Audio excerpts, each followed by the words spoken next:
Do you know about Pokemon Nuzlocks? If you don't, then that means you didn't watch my first Pokemon Nuzlocke video. Go watch it. Anyway, a Pokemon Nuzlocke is a challenge run intended to create a unique and more challenging experience through a set of self-imposed rules. These rules are: Number 1. Any Pokemon that faints must be released or boxed permanently. It is considered dead for the rest of the challenge. Number 2. Only the first wild Pokemon encountered in a route or area can be caught. If the player fails to catch it, then the opportunity to catch the Pokemon for that area is lost. And Number 3. The player must nickname all Pokemon they catch or obtain. This rule isn't necessary but is commonly accepted. A while ago I made a Nuzlocke on Pokemon Fire Red version and it turned out pretty well, so I've decided to make a Nuzlocke in every region. And the very next one on the list is Pokemon Emerald. If you like these kinds of videos, be sure to like and subscribe and tell me how I did in the comments. Now anyway, on to the video. I start the game off by falling out the back of a truck, then I save this man from a raccoon, and as thanks, the man lets me keep his fish that I named Mr. Mud. I beat up this girl's lizard and get a job from the professor. Now I can catch some Pokemon. I found a raccoon and a dog, and in the next town over, my dad makes me teach his kid how to catch Pokemon, and he gets a Ralts. Meanwhile, I get a big dumb bug that I named Goop. Some guy named Scott shows up to tell me I ain't shit and then runs off, and due to my new duplicate clause rule, I didn't catch the Wurmple in Route 104. I could have allowed myself to keep searching until I found a Pokemon I didn't have, but I simply didn't think about it in this run. In Petalburg Woods, I saved a man from getting mugged by a pirate, and I found a bird outside the woods I named Powerfowl. I found a stone badge from Roxanne, and found the same guy getting mugged yet again by the same pirates, and then my fish evolved. I found a small yelling child in a cave, and I returned a bird to this old man here. I got the old rod in Dewford Town and immediately caught a Magikarp, then made my way into the nearby cave to deliver a package. In the cave I found a metal man named Renegade, and I trained my Pokemon for the upcoming battle in the gym nearby. The second gym was a breeze, until it wasn't. Brawly's last Pokemon swept my whole team except for Renegade, who finished the fight as the last one standing, but now I only have a few Pokemon left. I grabbed my remaining Pokemon and trained them in a cave until I had an unlucky encounter with Makihito, who wiped out my last Pokemon, and I was left with no choice but to start over. Alright, let's catch up the speed. Name, Blub. Chicken, name him Fire Punch. Catch Bug? That's sad. Dog named Chomp. He catch Ralts? I do not. Scott's a dick. Catch Screaming Man, Lilypad evolve. Beat up woman, Chicken evolve. Go to island. Find Middleman, name Middleman. Deliver package. Turn Bug into tank. Stall. Profit. And now we're in Slateport City. I stopped by the gym to deliver a package and was inconvenienced once again by the pirate gang. My Screaming Man got louder and my dog grew up, and I came across my rival who challenged me, so I took all of her money. I stole a bike in Mauville City and ruined Wally's dreams, and caught an onion in the grass that I named Sunny. When I challenged the electric gym, things were going well until my yelling guy died to a shockwave from this dog here. I almost lost Fire Punch too, but we managed to pull through. I reorganized my team and caught a new Whismer named Rar XD. I helped this poor couple out and grabbed the EXP share from the chairman. I talked to some reporters and gave them a piece of my mind, and then I found a tortoise named Supertur and a slugma named Firepoo. My Lombre got taken out by a bad case of the rollout, so I put him to rest and made my way past Fallover Town where I found a cloudbird and a bat. I came across a gang war between pirates and dudes that love volcanoes where I hear that there's some wacky stuff going on up top the mountain. At the top I found a man who was trying to make a volcano explode with a meteorite, and I don't know how that was going to happen, but I stopped him. While scaling down a mountain, my metal man evolved into a dinosaur. I challenged a fire gym leader, but her last two Pokemon wipe out my entire team of Overheat and I have to start back at square one.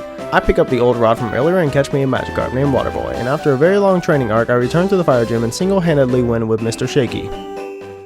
I went into the desert and got a Trapinch, which is great, but my onion got bombed too, which sucks, and I spent an ungodly amount of time training in the pollution fun zone. I come to challenge my dad to be man of the house, and his slaking took some work to take down, but no one died and we got our badge. Wally's dad taught me how to swim and I helped the electro guy with his power plant, and I took this ball as payment. My bat learned to love me and I killed this raccoon instead of catching it, and when I passed the news station I couldn't help but notice that there were more pirates than usual. The news people thanked me for scaring away the pirates with a Pokemon, and my rival showed up to teach me how to fly. Steven here shows me how to fight ghosts, and I use that to break into the fighting gym, and the gym leader's Altaria kills Mr. Shaky, but we get a revenge with mind tricks. Later on I lose both Gyarados and my bat in a fight, and I'm left with only my dragon bug. I grab a replacement fish, but before it can evolve I'll just have to use my dragon for the time being. My fish and my dragon evolved, so now we're back on track, and then my fish blew up, so I got another fish. I caught a ghost on Mount Pyre and fought my rival for the last time. At the top of Mount Pyre, I learned that the leaders of Team Aqua and Magma have stolen some marbles from this old couple up here, and now it's my job to get it back. I caught a seagull and a jellyfish on the water, and I found Team Magma's secret hideout. I found a rock named Mega Rock and used a hideout as an EXP farm. My ghost is now strong enough to be useful, and I look for a cool Pokemon in the Safari Zone and find a small bird instead. This wild's fuel is one move away from knocking out my ghost, so in a last ditch effort I used my Master Ball to catch it. It's what I came here for anyway. Also, while editing, I may have skipped a whole 2 hours of recording that contained the freedom of Groudon and my infiltrating of the Aqua base, which is where I got this Master Ball from. I challenged the Psychic Gym, and my team was practically built for this fight, so we beat them easily.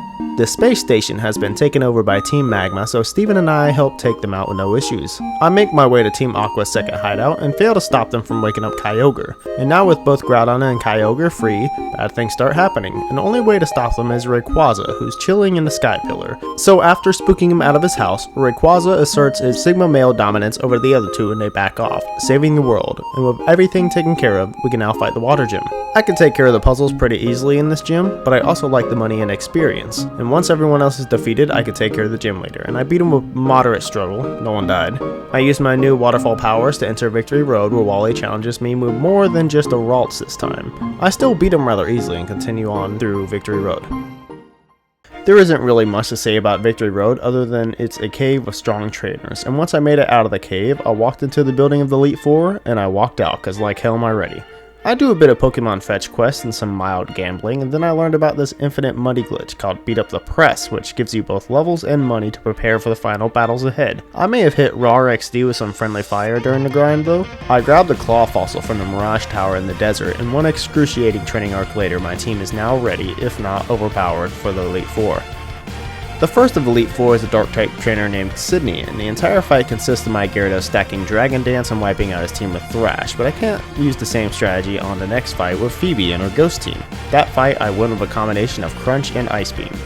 The Ice Elite Glacia has the weakness of half her team being Water-type, which my Lightning casting Spook can strike down with ease, and whatever she can't finish goes down to a Dragon-stacked Hyper Beam. Next is the Dragon-type trainer Drake with Pokemon very weak to Ice.